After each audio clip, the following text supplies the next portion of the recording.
Good morning, everyone. I'm so happy to see you all here, and I hope you're enjoying the conference so far. My name's Martha Karmali, and I lead the performance marketing team here at Moodle.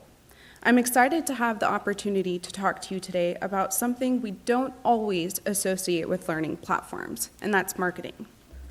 Now, I wanted to give everyone a heads up that we won't be talking about Moodle tools or features in today's sessions, so I'm sorry about that. Though, if anything I share with you today sparks an idea about how you might implement this for your LMS marketing strategy, I'd love to hear it. Today's session is tailored for organizational learning. For anyone here who's in higher ed, I hope you'll find these ideas transferable, as these concepts are not limited to the corporate world. So let's get started. Before we get into it, let's start with a quick show of hands. How many people here consider themselves marketing or have marketing experience? Okay, all right, there's a few of you. Okay. Don't worry if you didn't raise your hand. My goal is that by the end of this session, you'll not just feel confident enough to market your LMS, but you'll be excited too. Fun story. When I joined Moodle almost a year ago, I came across so many people who would tell me, well, I'm not really a marketer. And I always found this comment to be so interesting because I think everyone's a marketer. Employees of a company, whether or not they're on the marketing team, they're marketers for that company. They represent that company through their individual networks. They have influence with their peer groups. When you apply to a new job, you're marketing yourself. When you pitch a business idea, you're marketing that potential business. So as I mentioned earlier, my goal will be to help shift your mindset and equip you with strategies to market your LMS adoption or changes within your organization. For the purposes of this session, I want us all aligned on what marketing is. We all know the word, so here's the working definition we're going to be moving with. Marketing is helping people see the value in something and then to take action on it. That's it. It's not about ad campaigns or social media. It's about connection. It's about understanding your audience and communicating in a way that moves them. So when I say market your LMS, I'm not saying promote your software. I'm saying help people see why it matters, show them how it makes their job better, and give them a reason to say yes. The takeaways that I hope you leave with at the end of our time together include gaining practical knowledge through a framework for successful LMS adoption, exploring real-world examples and effective messaging strategies for LMS implementation. You'll gain access to a complete downloadable framework that's ready for you to use at your organization. It'll also provide you with a structured approach to drive successful LMS adoption. We'll cover both the strategic planning process as well as practical hands-on examples to bring this framework to life. By the end, you'll have all the tools and resources you need to effectively market and roll out your LMS. I know many of you in this room already have an LMS in place. You might not be launching a new platform, but maybe you're launching new features or rebranding your learning experience. Or you're just trying to drive better usage across the board. For this presentation, we're going to use LMS adoption as our core scenario. That might mean launching a platform for the first time, but it could also mean encouraging teams to use what you've already built. It could mean refreshing your internal messaging, improving your onboarding journey, or helping rediscover the value of your LMS. No matter where you're at in the process, the strategies that we'll cover today, from audience insights to post-launch feedback, will help you market your LMS more effectively.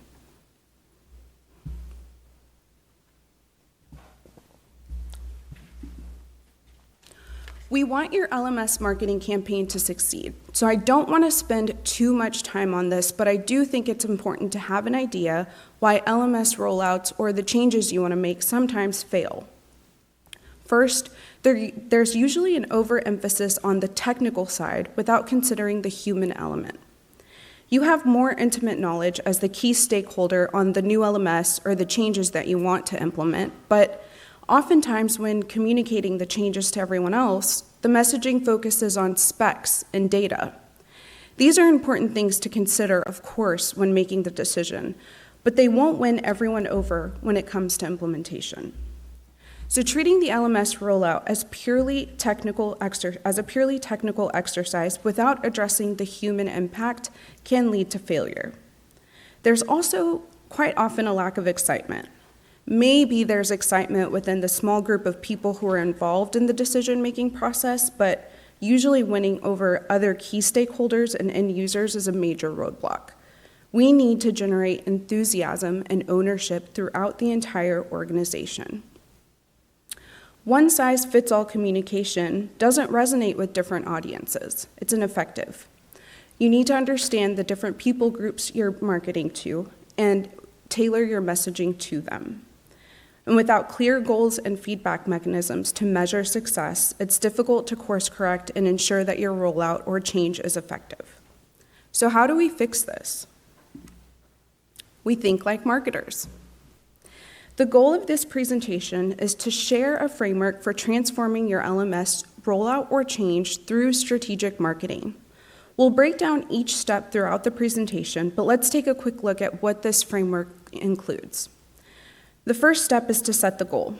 You want to define clear, measurable objectives for your LMS change or adoption. This is crucial to ensure your rollout is aligned with your organization's needs and can be properly evaluated. Next, you'll want to know your audience.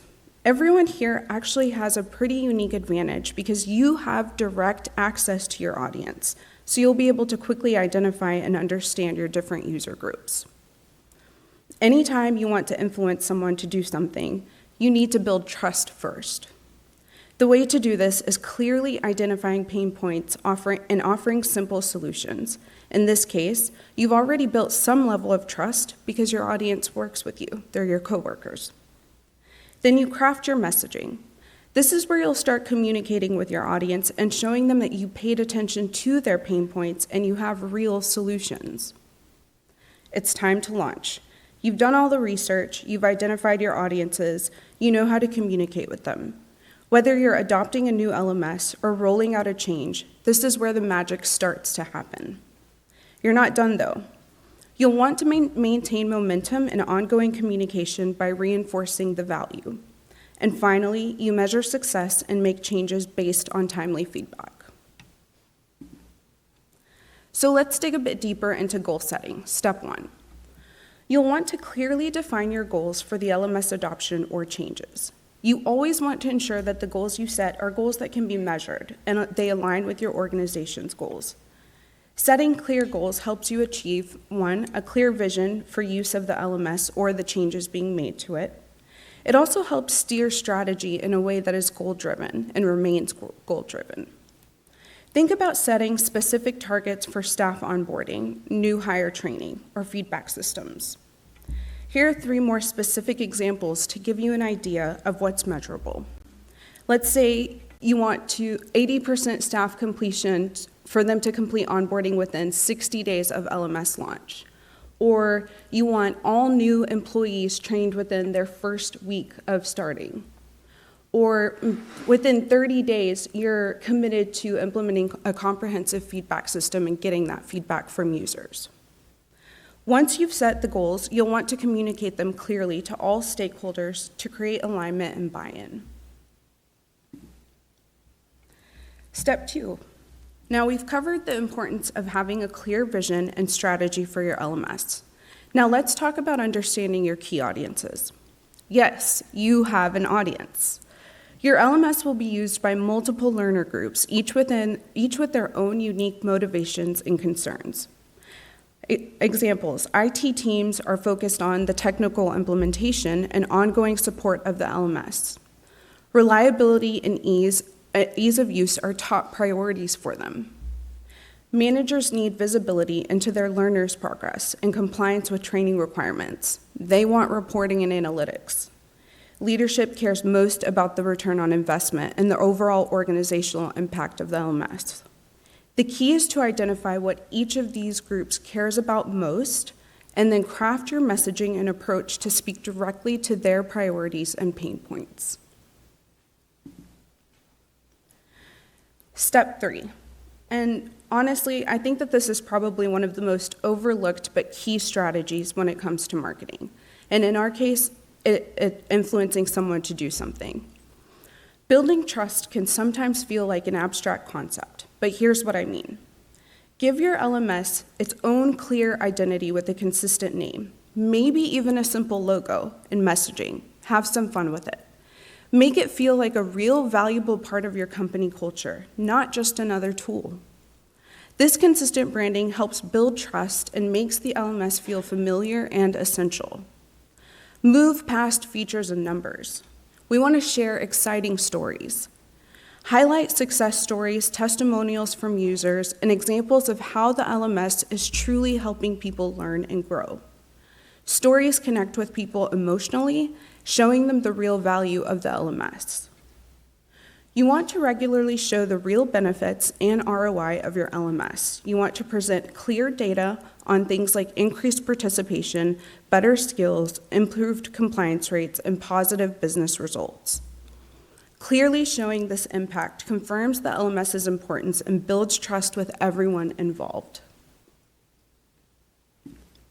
Step 4, crafting the message.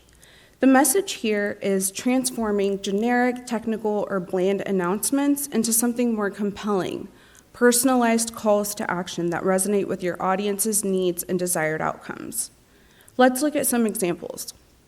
Start your training is generic, but feel confident before day 1 is a more compelling call to action. New LMS available, log in to begin, is technical, while your personalized learning space is live, start growing today, is a more personal and engaging call to action. Courses now available, it's bland, but choose your next skill in less than 60 seconds. That's actionable and an enticing invitation. The goal is to craft messages that speak directly to what your audience cares about and motivates them to take the desired action. Think about how you can reframe your communications to be more compelling, personal, and action-oriented. Step 5, and now it's finally time to launch. One of the first things you'll want to do is identify and involve early adopters. These are the enthusiastic individuals who can help you test the LMS or the changes, provide valuable feedback, and become internal champions influencing their peers. Other ways you can mark the significance of launching can include sending teaser emails or messages through your messaging systems. Build excitement and anticipation by sharing sneak peeks, highlighting benefits, and communicating key dates through your internal communication channels. Gamify onboarding. You can think about incorporating game-like elements such as points, badges, leaderboards to make the initial experience engaging and fun and encouraging active participation. Always stay open to feedback. Actively solicit and respond to user feedback to demonstrate that their input is valued. This fosters a sense of ownership and drives continuous improvement of the LMS. Okay, so far, we've set goals, we've identified our audiences, we've built trust and personalized messaging. We've launched, but we're not done. Now we want to talk about reinforcing the message and ensuring that your initiatives don't fizzle out. It's important to celebrate the early adopters and departments that have embraced the new system. This helps reinforce the value and encourages others to follow suit. Share a few short, impactful success stories or usage statistics. This helps demonstrate the real-world benefits and build momentum. Establish a regular cadence, like highlighting a new or helpful feature each week. This helps turn the new system into a habit and keeps people engaged. The key here is to consistently celebrate progress, keep the momentum going, and make the new way of working feel like the new normal. The last step. Finally, we measure and improve. This is very critical to understanding whether or not your strategy worked. Plus, continuous improvements is essential for long-term LMS success. Maybe think about establishing systems to monitor adoption and work to gather feedback from day one. Other things to consider can include tracking key adoption metrics like login rates, course completions, and user engagement patterns. This will help us identify trends and areas for improvement in the LMS usage. Think about gathering direct user insights through surveys and pulse checks. This will give us a deeper understanding of the user experience, any barriers they're facing, and gives us ideas for improvements. And finally, consider hosting regular LMS office hours in the first few months to address questions and maintain momentum. This ongoing support will be crucial in the early stages as users get comfortable with the new system. Now, I promised you at the beginning of our conversation that you'll get to take home the framework we talked about so you can implement what we discussed right away. The toolkit includes a detailed guide with real-world examples and step-by-step implementation guidance. It also includes a set of planning resources like a goal-setting tracker, audience persona breakdown, and project management templates. Additionally, the toolkit contains bonus materials like extra templates, checklists, and resources to help accelerate your marketing success. The goal of this toolkit is to give you everything you need to effectively plan and execute a successful LMS marketing campaign. So be sure to scan the QR code on the screen and download your toolkit before we wrap up. Okay, now it's time to bring it all together. We've seen today that LMS adoption or change isn't just a technical rollout. It's a communication challenge. It's a human challenge. The good news is you're already positioned for success. You have direct access to your audience, and now you have a framework to help them connect with your LMS in a meaningful and lasting way. Think outside the box to keep the momentum going. Remember, simple initiatives like office hours keeps your initiatives top of mind and opens up dialogue about what's working and what's not. Remember that you have all the tools to make your LMS rollout or change a success. And finally, and most importantly, by thinking like a marketer, listening, connecting, and clearly showing value, you can drive real adoption, not just usage. Thank you for joining me today, and I'm happy to take any questions.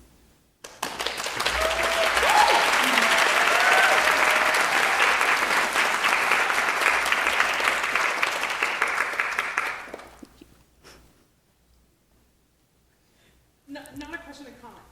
Sure.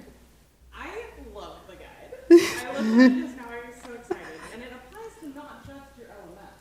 Any system that your organization is using. For somebody who works in operations, I'm constantly trying to get my team interested in all kinds of business systems that we use. And this is so helpful, and it's refreshing. Yep. I come to these every year, and this is the first session I've seen like this. Martha, fantastic job. Thank you. Thank you so much. Thank you.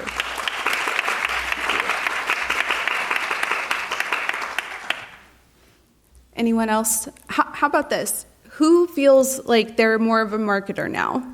Let's see your show of hands. All right. That was the goal. That's good. No, but thank you all for being here today. I actually drew a lot of my inspiration from working at Moodle. We've had some changes in the tools that we use, specifically project management tools. It was something I was initially really excited about. I had experience with this new tool, so I was an early adopter, as I mentioned, and that allowed me to have real meaningful conversations with people on the marketing team and say, hey guys, this is actually how we can show that we're driving revenue. This is how we can show we're a part of the bigger goals at Moodle. And the more conversations I had like that, the easier it was to get everyone excited about the change in the tool. So I drew a lot of my inspiration for this talk from that experience. Any questions? Oh, yes, there's one in the back. Very happy to shout. Although I probably a small sprint with the microphone, but it's up to you. No, you don't want to. That was really interesting, really helpful. I think it reassured me because I think that hopefully you've been doing some of these things already.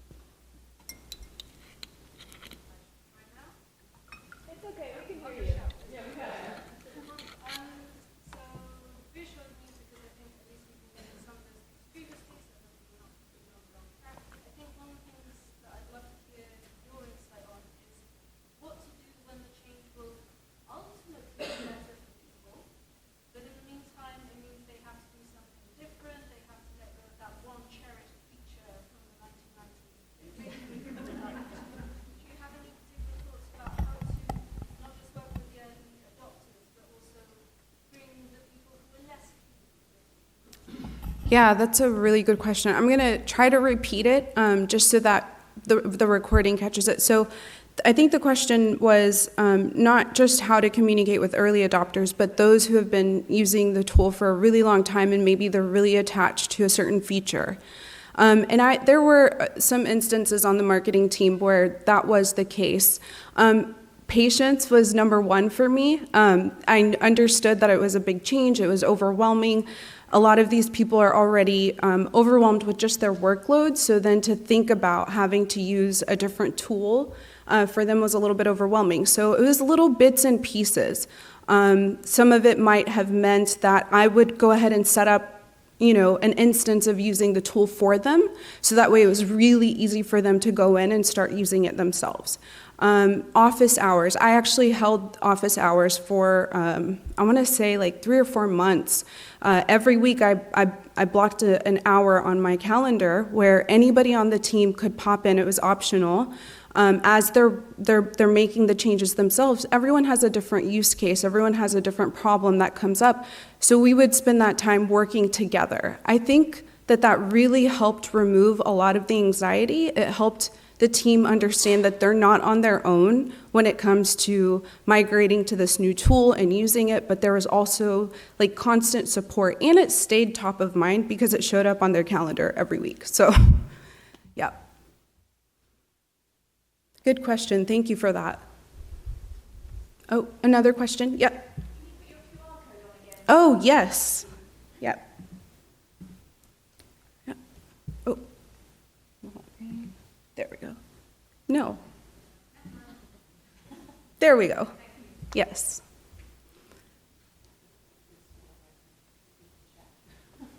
I hope you can hear me up at the back. How would you propose to address colleagues who would like to pigeonhole the LMS? That is a good question. I might call up my my colleague Lauren to help answer that one.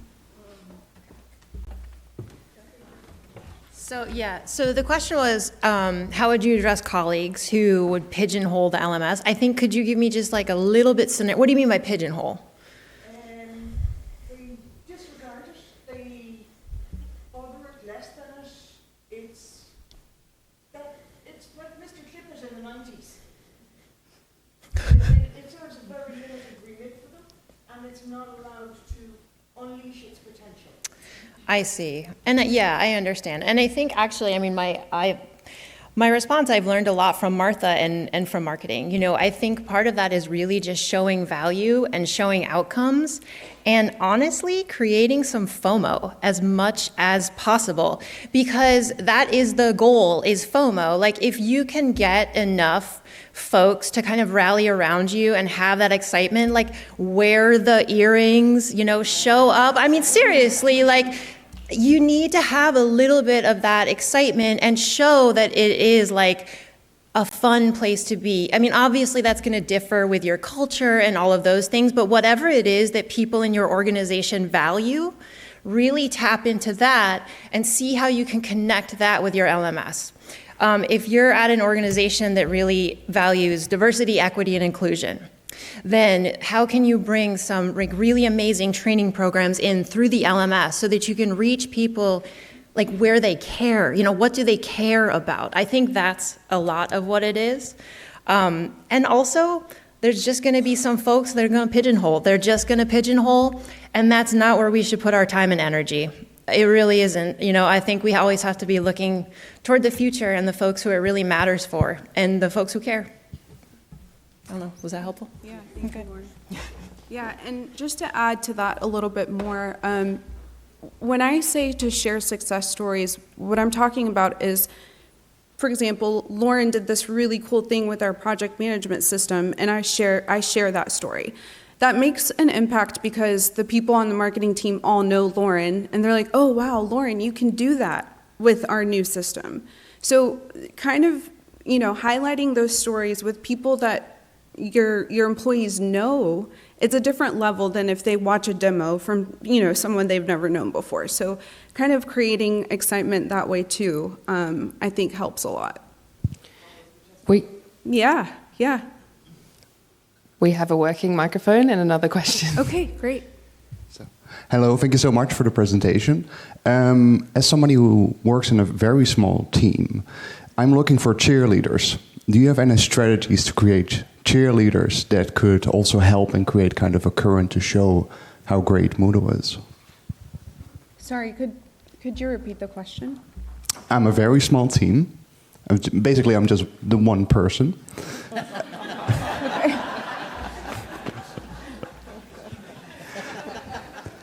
With multiple characters inside of me. But I'm kind of a caterpillar, so I have to do a lot of these stuff, and including the marketing and convincing the people with the money that this is great, but I can't do it alone due to my own resources and time and stuff. So I need to find cheerleaders. I need to find people next to me that can wave the pom-poms and say, hey, this is pretty good. Do you have any experience with that, to create cheerleaders, to use a term? I don't know what a marketing term would be for that, but... Yeah, thank you for that question. So your cheerleaders are also going to, we call them lots of different things. They're the early adopters, they're the champions. A lot of the time, you're a small team of one, so it might mean that you have, genuine conversations with different people, and you can kind of tell with their response. If they're not familiar with the new change or the tool itself, you can kind of tell in their response if it's something they'll get excited about. In my case, the change that happened at Moodle, I had actually used this project management system in previous jobs, and I could see the impact and the usefulness of it. So I was more intimately involved in this project because of my past experiences, and then I was able to bring that excitement and that knowledge and that experience to Moodle and make the transition happen seamlessly. So I guess to answer your question, one, if no one's had experience with it before or haven't, they're not familiar with the tool itself, gauge excitement by, there are people with you who want change. They want to work more efficiently. They want to work better, and find those people and get them excited with you. And then let them do the work. Share your vision and then let them do the rest of the work of making it happen. I hope that helps. Oh, yeah. Thank you, Francis. My name's Kit. I'm also on the Moodle marketing team.